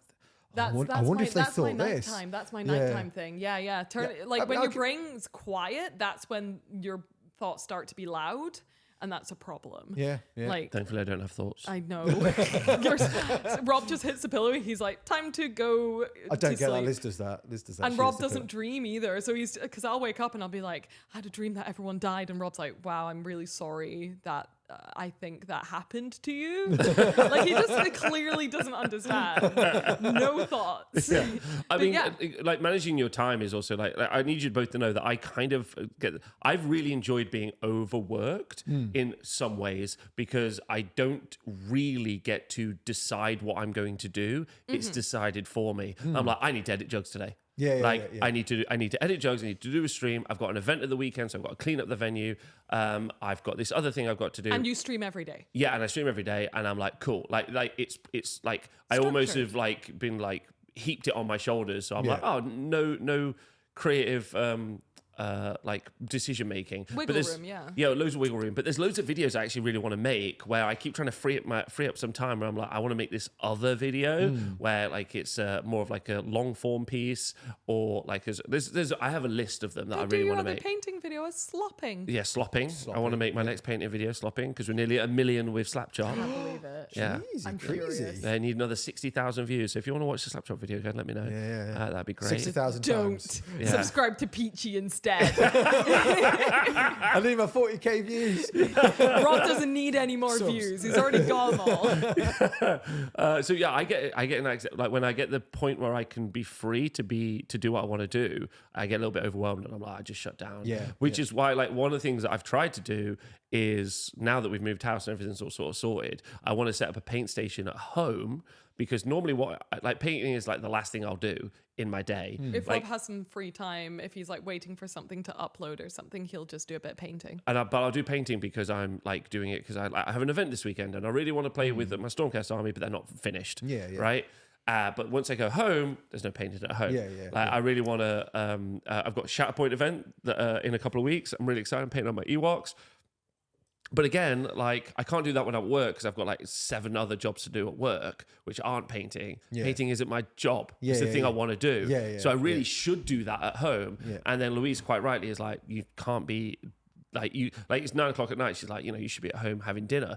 And I'm like, yeah, I want to be, but also like, how I've got 2 hours I could paint. And most people do that painting at home, right? So I kind of need to set up a paint station at home. This is just a really long way of saying Monument Hobbies, give me a set of paints.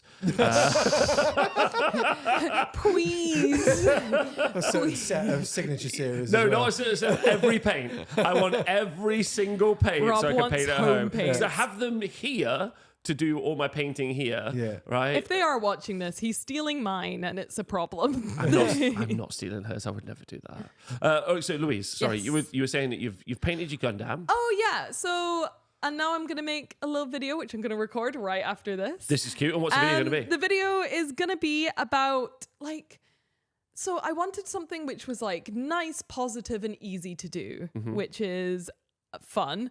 And I was like, so I just did my Golden Demon video, and I really like doing those. So I was like, one video I've always wanted to do is like my favorite artists. So I've decided to do Frank like Rosetta, clearly. Oh, yeah. Well, I'd still like to do that video. So this one I'm doing is like a little twist on that. And it's more like, instead of my favorite artists, it's more like, these will be your favorite artists if you follow them. So the spiel is like Warhammer miniature painters to follow who will improve your miniature painting. And it's people that I've been following for like 10 years who I find like really inspirational, or people that just do really good tutorials, and people that have just like helped people get better at painting.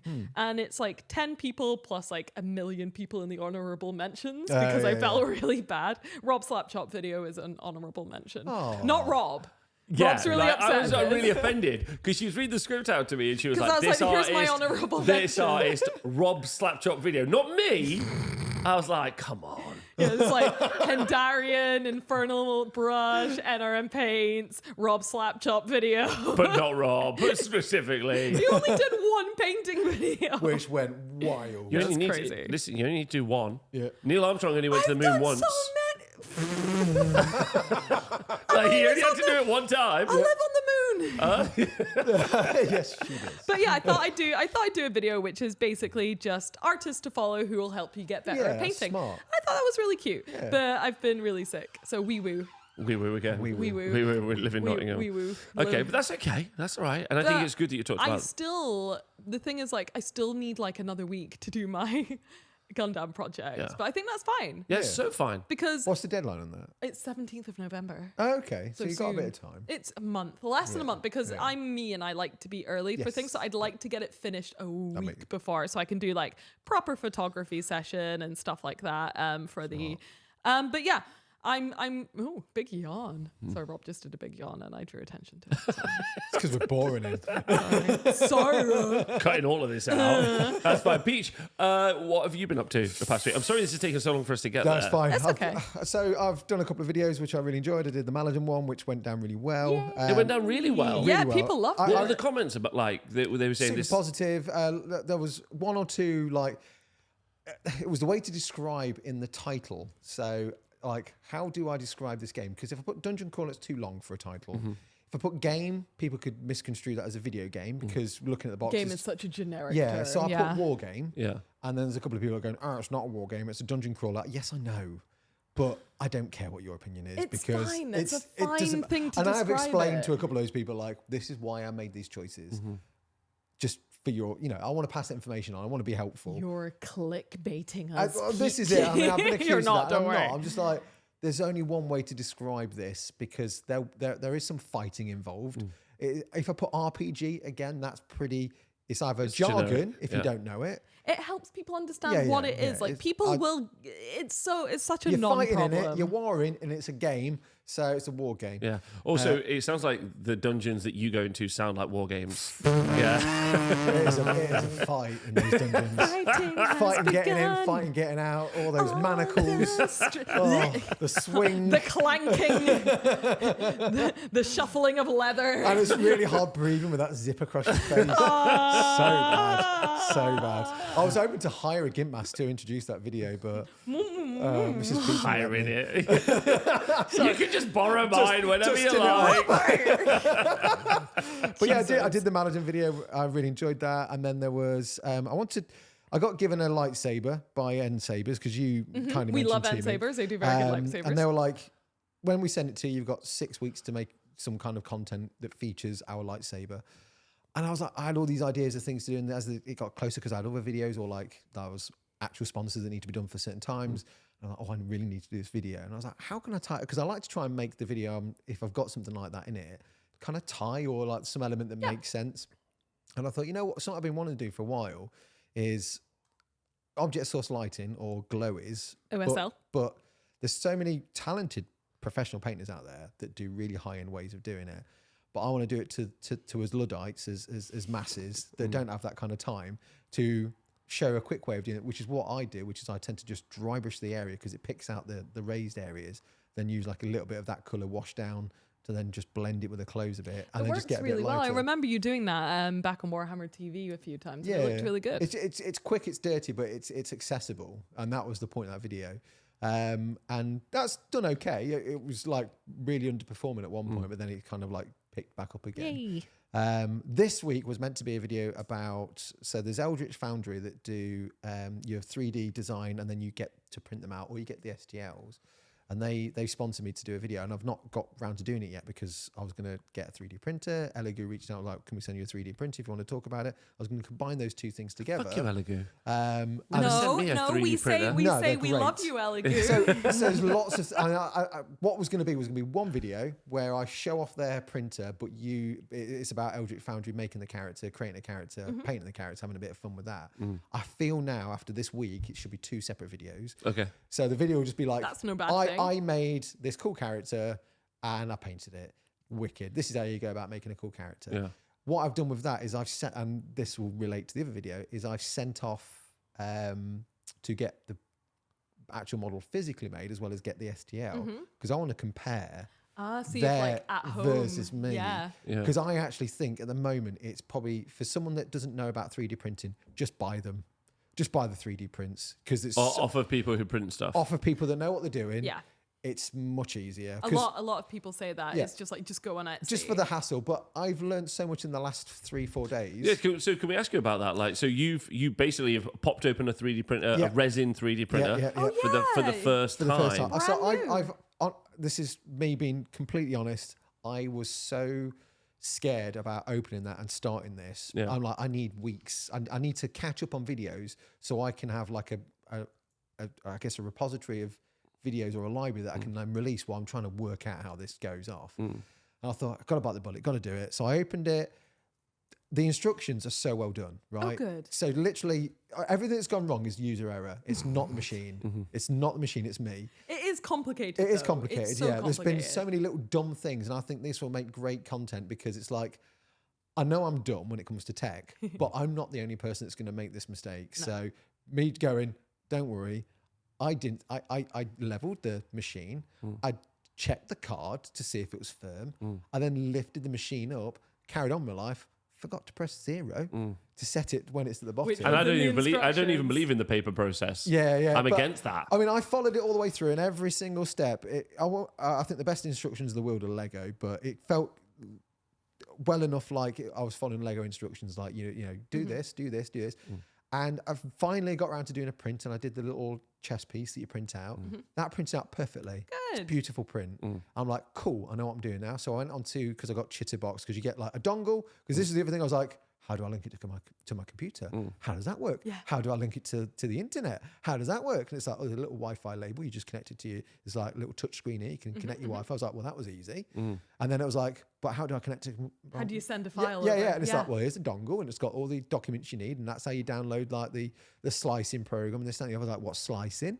What's slicing, what's Precious? slicing? So I've learned, so I got Chittybox, and then I put like For people at home, Peach, what is slicing? slicing. I don't know. Is it where it just like working it prepares out. it for printing? Perfect. Yeah, Louise, yeah. any idea on slicing? Slicing, Precious. What's slicing? Because I'm going to ask you something else in a second, which I'm not sure with. Yeah, go for it.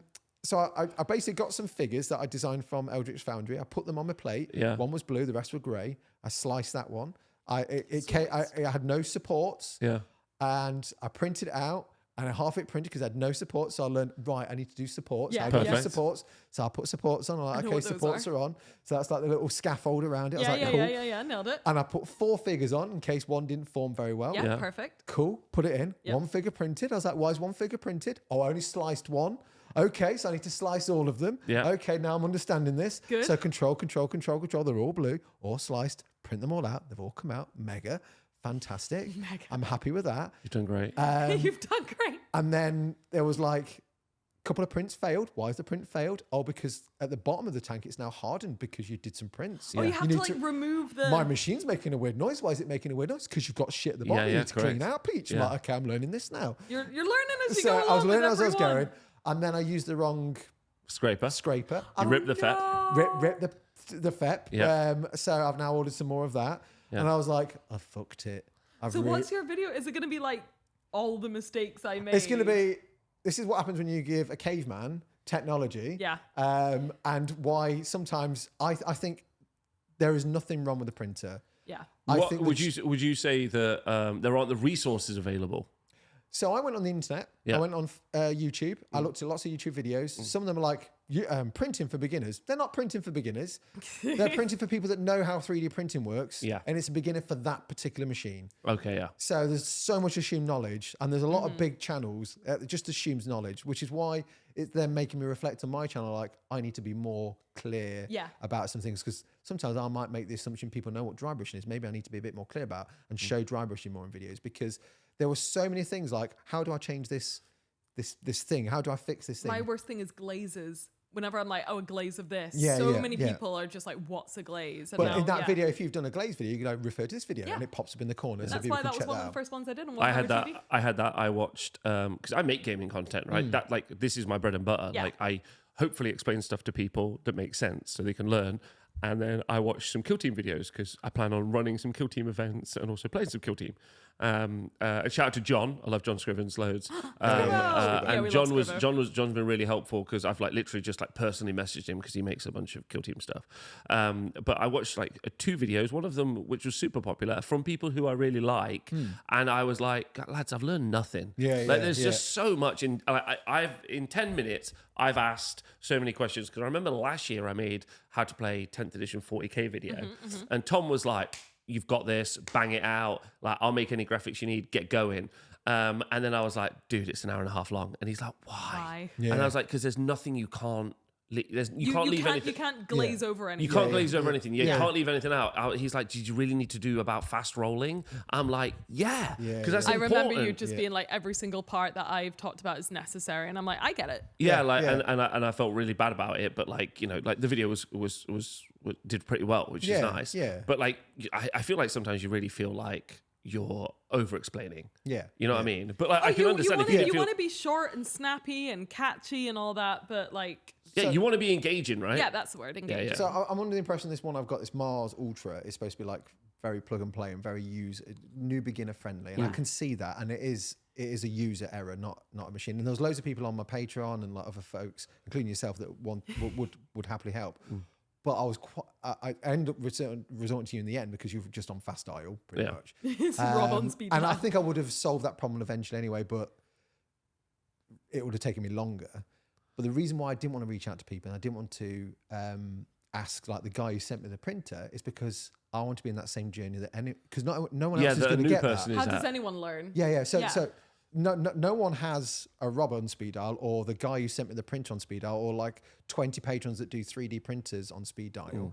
Not many people will have that when they get the printer. So like I need to use the resources that are available that these people will have available. Oh, I see. So you can like actually do like, if you did struggle with this like I did, Yeah. then this is how you fix it. Yeah. And, Not and just these are like, the channels to look at. It and was stuff really like. easy, but it was only easy because you had people on I hand. mean, the one channel that was really useful, it was like 10 mistakes I wish I knew when I first started printing. That's a good video. I need to get his name because he was really, really good. But one of the things he was like, I was doing was I was pouring the resin away, I was cleaning it all out, and I was doing it again. And it was like, no, the resin's fine. You can keep that for months in the bath. Really? You don't need to pour it away. You can pour it back into the tub, but you don't need to pour it away. Because it's fine. And I was like, all you need to do is just scrape the crap out, pull that out, and then it's ready to go again. I was that's like, good. so I can save on so much resin. It was like, yeah. So I was like, I'm an idiot. Oh, Rob. So, Rob's little face trying not to laugh. but I mean, Rob. I'm not trying to laugh. Like when we, because I've been in 3D print now for like 3 years, maybe 4 years, and that first printer was like, like it was a bit ropey, and it's been around for a lot longer than that. What, resin printer? The first resin printer. Yeah. And the FDM printers. I've always enjoyed the FDM printers a lot more because they're more mechanical. So you kind of get it. You're like, oh, I see the... You can stick a screwdriver and wiggle it around Yeah, a little bit. I kind of get it. I'm like, oh, that does that. Okay, what's the situation? On the resin one, you're like, what's the problem? it's just magic, isn't it? Yeah, and me and Tom have been talking about this a lot recently because we've now got him a resin printer at his place to pick up like some additional goblin stuff when things go wrong, or when I get sick, as an example. Yeah. And Employee he's bonus. like, why doesn't this work? And I was just like today, because he was here earlier, wasn't he? Yeah. And he was like, oh, the FEP hasn't even broken yet. And I'm like, why was it break? How many have you gone through? He's like, 3. I'm like, why? Like, what are you doing? He's done a pitch is what he's done. He's like, they just break down there. I'm like, no, they don't just break. Yeah. Why don't you make a video too? Yeah, people have asked me to make a video You about should. this. Yeah, maybe I should just make like a really quick one because like Peach was like, it's in the bath. And I was like, what the fuck is the bath? Yeah. That's what it was like a bath tank, they called it in the Elegoo, called it a bath tank. But you said, is there a way to clean it? And I was like, oh, it's clean tank. So I pressed that, and that's given me that layer that I can then take that you off. lift off. But I used the wrong spatula for that. Ah, yes. Okay. I used the metal one, not the plastic one. Naughty. Yeah, I Because did. the metal one's for the top bit. Yeah, I need you to know. I saw that in the tank, and I was like, I'm just going to let him just go on that journey. Yeah, like. Something he needs to learn for himself. Yeah, because I wasn't like, and we were in Boots, and I was on the phone. I was like, I don't know if he's got a plastic I'm spatula. sorry for disturbing you as well. Oh no, but please ring me whenever you Yeah, need. literally. There's We should something come else round. that this is where the science and the maths and the magic comes into it. So I had a print sent to me years ago, and it had the supports around it, and they just broke off really easy, and the model didn't break, and it was fine, and the model's been good.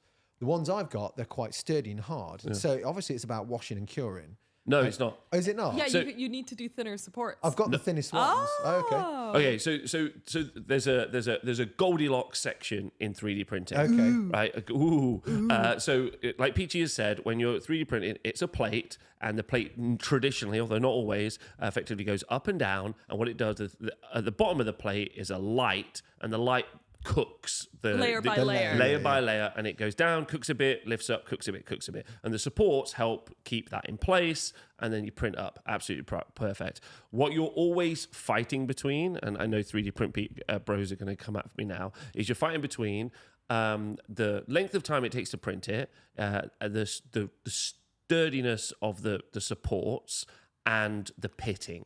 So like basically if you can make it so that like your layer time is like 6 seconds. So every time it goes down, it cooks it for 6 seconds and then goes back up. What you'll have is an absolutely fucking rock hard mini, probably too brittle in fact, right? And the supports will be like rocks, and when you take them off, they'll take half the fucking mini with them, right? And you'll be like, and that's pitting, isn't it? That's pitting, right? So what you're trying to get is so that like it cooks, so it's always a success. Yeah. So like the supports are solid. And then when you take them off, they don't pull any holes out of the mini. Yeah. And you're trying to find the exact right layer time to cook. Okay. For each type of resin. Right. Okay. That's why there's It's a perverts lot. on the internet. Perverts. Perverts. Right? Absolute wrong'uns. Absolute diddlers, right? Yeah. Who are like, I'm trying out a new resin today. I'm like, stop it. Yeah. Once you've got it right once, never touch it. Yeah. So Yeah. I They got. changed resin once and it was a nightmare. I'm a Stillmania resin printer. Yeah. Like, once I've got it. Get your resin once. Nice Calcify it in vinegar.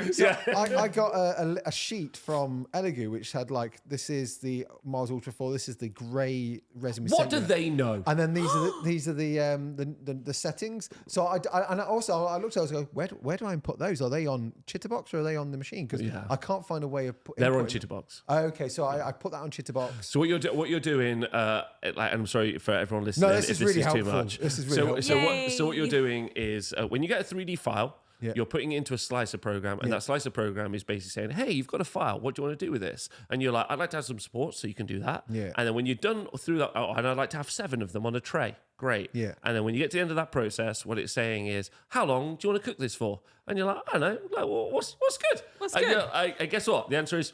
The computer will say, "I don't fucking know. That's your job, bitch." Yeah. That explains why my chess piece looks much better than the other printouts that I've got. Yes, because what's happening is that they've got pre-designed. They've got settings that work pretty well. But again, like that is predicated on them using a very specific type of resin. Yeah. And obviously they want you to use their resins, Yeah. but maybe other resins are cheaper or other resins have got better quality.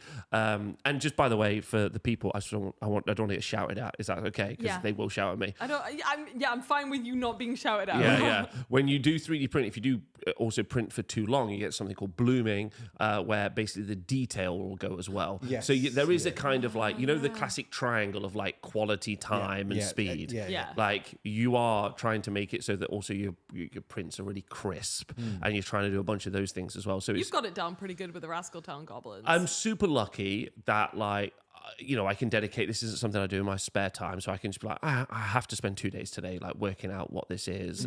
And there are a lot of resources online, but like you have to just be like, I'm comfortable to watch a 50-minute boring you have to be video. a real freak about it. Yeah, you have to be a real freak about it. And I do think when they do have those plug and play printers where you can just buy a printer, it's got the resin that comes with it, and they're like, these are the settings, don't fuck around. You're like, cool. Yeah. That's a vibe. Yeah. Like, and then lots of the Patreons, because I do a show every single month where I go through all the Patreons who I subscribe to for the 3D print files. Yeah. They all do pre-supported files. Yeah. So like they're really professional. So that ecosystem of like, I bought the printer, I know what to do. I bought the legal files from the Patreon or whatever, or off my manufacturer. Plug them in. It's good. Yeah. Hey, Rob. Yeah. We're about to release the Rascal Town Goblins on Patreon pre-supported Oh, yeah, by me. by Rob. Yeah, so you're about to be those guys. How So does that make you feel? When you say pre-supported, that's not hates just it. the struts. Is that the settings as well? The struts are the supports. Oh, okay. So Yeah. when you say pre-supported, Pre-supported is just the that's little fine, yeah. frame around Yeah, it. because when it's printing up, and I'm sorry again if this was boring for people, but when you're printing, what effectively happens is there's like a null space where if the first time that you were to print something there, it would be just on its own. Picture a shelf is kind of the perfect situation, or like a lantern.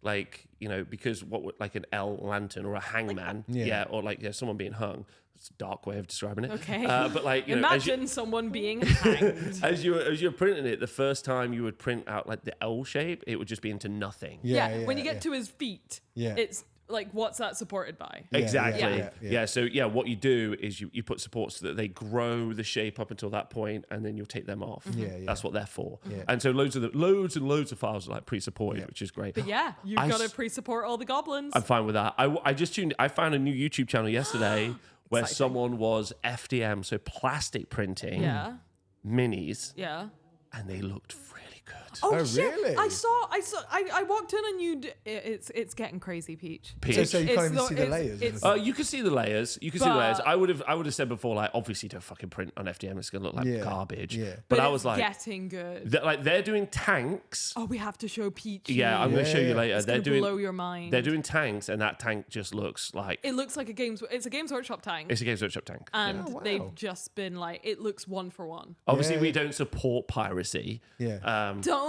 steal. You wouldn't download a tank I Well, would. would you? I mean, Would you? I would probably don't. Did you know the irony of that video is they stole the music? That's funny. I did not know that. Yeah. Did they? Yeah. What? And that you wouldn't steal a car? Yeah, they stole the music. Oh, that's hilarious. What are we going to ask everyone who watches this to? Oh yeah, what do you call a remote control? Oh, yes. Yeah, what do you call a remote control So when you like, teach okay, it? right. So question before we go. Yeah, I think so. Peachy, are you happy with where we're at? I am super happy where we're Right, at. perfect. Good. So our question was, because we've discovered this today, you know, like those remote controls that TV you use, remote. TV remotes. Yeah. What do you call those at home? Rob, starting with you, because it's the most unhinged.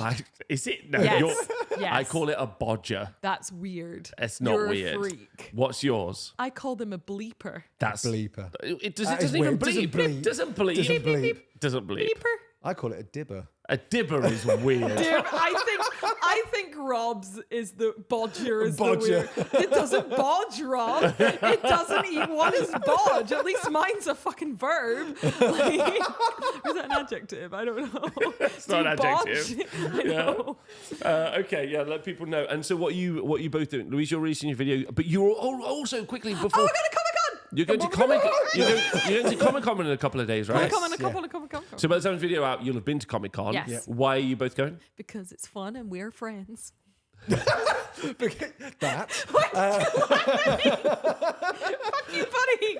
Fuck you. But also not because We're you're going to have driving a me. BP time to be alive again, I reckon, because that was the BP last time time. to be That was my alive. favourite comment from the last Comic-Con. Yeah. It's a BP because time I had to be a stop-start car. That wouldn't start. It It wouldn't stopped. start. And I got that again, and it did it again. I said to him kindly, I was like, can I never have For this the car third again? time, can we not have Can I this not car? have this car? And if I get it again, I'm going to be so annoyed. But yeah, we've been invited by Bandai. Yeah, to go to their stand. They've got a thing going off where they're inviting influencers, content creators, whatever you want to call yourself, artistes. Can't believe you two are influencers. Manipulators. Congrats. I am not. Tom's going as well. That's great. Tom's an influencer now. Yeah. I don't influence. But yeah, it looks like it's going to be fun. They're going to show us some new stuff. They said they have some Tamagotchi things to show me. Nice. Nice. Yeah, very Dan won't be there, exciting. will he? Dan won't be No, there. Dan's not going to be there, which Dan's is away. sad because we love Dan. And then next week, I have a Halloween video coming out because Wargames Atlantic sent me some zombies that they're doing. Oh, perfect. So I've got some early prints, which look amazing, by the way. The 3D prints, whoever they use, good job. But what they do, it's not just zombies, they look really cool. Yeah. And they're quite like zombie. It's just 28 mil, Yeah. raggedy clothes, Zombie raggedy dudes face, going, holes in their bodies. They're doing that. But you get like some World War II heads. You get some Roman and you knight love heads. it. You get some Napoleonic heads. Oh, You shit. get, like, Are they like zombie heads? Are they they're like zombie versions. Oh, that's but cool. what I've been doing is getting all my other like 28 mil like historicals and just sticking the heads on that, and they scale really well. Nice. Oh, nice. Because you got like tatty ones with like bare arms. If you got like Romans, go with the bare arms. Yeah. If you got like a rifleman and you got a rifleman's head that's a zombie, just go for the tatty cloth. Tatty cloth. And you could be like, like That's that. fun. So you could That's turn fun. most of your historicals into zombies. Love I that. don't know if I have a Halloween video planned. You don't? I don't, in fact. Thanks, Rob. I do. I have given myself more stress on that video though because go. I'm going to release it for Halloween, which is Thursday, which is a day earlier. It's not Halloween on Thursday. It's already the end of the month. Yeah, it went real quick. Yeah. Not this Thursday, next Thursday. Fudge. Yeah. Yeah, fudge. Ah, shit. Anyway, cool. Now I'm panicking. You were also ill for a week. Please Yeah, that's don't true. forget that. We did time skip like a whole week. And a Yeah, bit. of course. Rob, what you did? I've got an event this weekend, so now like Oh, all world? of the schedule stuff is like over. No, it's an Age of Sigmar event, which is fun. that's rare. So now like all the going away and birthdays and stuff were all ruined by COVID. I get back to be on my event schedule, which I'm really looking forward to. Like I'm looking forward to seeing all the different events. I've got a really unique event in November where we're like it's an old world event where we're custom designing maps. So kind of like Is this the river one? This is the river one. Okay. So, like, long story short, there's a river on every board, Yeah, yeah, right? yeah. For an old Oh, world there are event. clocks. Rob thinks that No, there are clocks. There's clocks at every event, Peach. I'm sorry.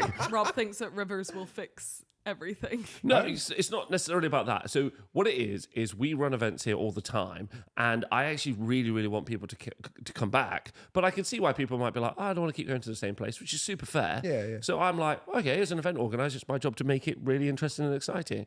So I have an old world event completely sold out the week before, and then the week after we've got another old world event. But this time it's just like there'll be a river on every board, and everyone's like, That's cool. That's tactically challenging as well. Yeah, like unless you got a Chimera, if it was 40k, then you can drive it through with no problems. Exactly. So, well, I mean, Easy peasy. shout out to Pip. So Pip's our like Lizardman player, and he's super excited about being able Pip to use is such a great name. It's a great name. He's a great guy. Yeah. And he's really excited about being able to use his Lizardman because he's like, I've got the aquatic keyword finally. I get to use it. Yeah.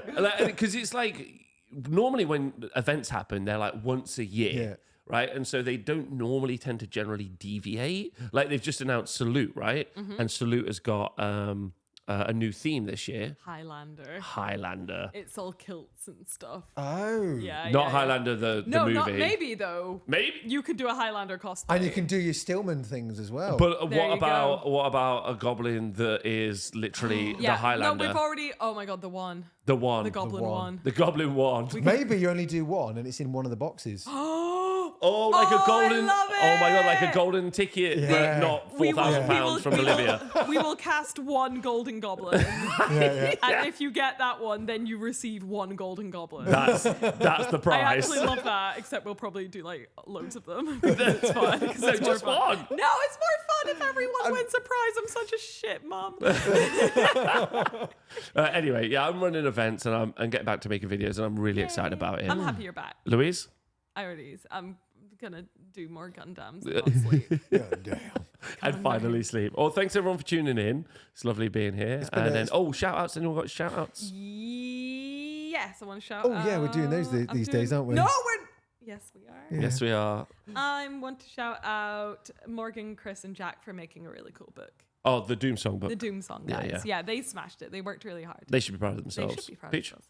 Oh my god. I want to shout out you for helping Always. me out with my 3D printer. Thanks, Anytime. Rob. Anytime. And Charlie for only throwing up once. you only thrown up once. We still had to take two. Oh, quickly, Rob. Yeah. This is the madness of schools. Okay, go on. When a child is sick, when they physically vomit, right, Yes. they're not allowed back in school for 48 hours. Yes. Right, okay? So I sent a message going, what's the time again? Is it 24 hours or 48 hours? You cannot bring your child back for 48 hours. I was Yes. like, cool. He was off on Monday and then he was off on Tuesday. Tuesday morning, I get a snotty email going, why have you not reported your child's absence? I'm like, It's because he's up for 48 hours. Could you told me that?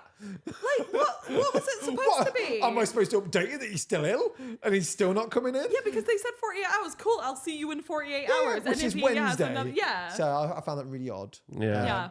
That's what I've always said. Teachers, uppity. No, it wasn't a teacher. Shout out It's to not the a school teacher. for being It's not a teacher. dicks. I'm with joking. Yeah. Teachers are the best. And also you get paid so much more money. I'd like it if teachers got double pay. I'm just be going to say nice. that today. Yeah, Double pay. Some of the poor teachers at that school have to deal with some crap. Oh, So, the yeah, kids these days kids Oh, great. are great. My shit. shout out is to my friend Warhammer Rob, which is really awkward. He does the stats for the Honest Oh, we love Wargamer. Rob. Yeah, and Rob is just the best, and he's like a great dad. Looks after his kids all the time. He's just the best. So shout out to him. nice. He's great. Rob Love that and guy. Rob. Love that guy. Rob and Rob. Thanks everyone for tuning Bye. in. Love you. Love you. Like and See you next subscribe, week. probably. Bye. Send Rob some paints.